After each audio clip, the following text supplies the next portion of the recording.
শীত মানেই পিঠাপুলির উৎসব, কত রং বেরঙের পিঠা। আসসালামু আলাইকুম, সবাই কেমন আছেন? আশা করি সবাই ভালো আছেন। ভোরবেলা বাইরে অনেক কুয়াশা দেখা যায়, তাই সকালবেলায় মনে চাইলো একটু সেমাই পিঠা করে খাওয়ার জন্য। আমিও বসে পড়ছি সেমাই পিঠা বানানোর জন্য। বানাইতেছি, পারি না তবু ট্রাই করতেছি বানানোর জন্য। আগে ছোটোবেলায় নানা বাসায় যাইতাম এই পিঠা খাওয়ার জন্য। আমার নানা বাসায় অনেকগুলা খেজুর গাছ ছিল। ভোরবেলা উঠে খালাতো ভাই বোন মিলে যাইতাম সেই রস আনার জন্য। কাঁচা রস দিয়ে সেমাই পিঠা করে দিত নানু। খাইতে যে কত মজা লাগতো। এখন তো আর সেগুলো হয়ে ওঠে না, তাই নিজে হাতেই বানাইতেছি।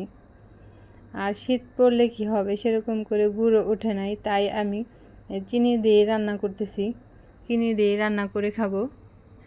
আর আমার এই সেমাইটা কেমন হয়েছে অবশ্যই সবাই কমেন্ট করে জানাবেন। আজ এই পর্যন্তই। সবাই ভালো থাকবেন, দেখা হবে অন্য কোনো ভিডিওতে। আল্লাহ হাফেজ।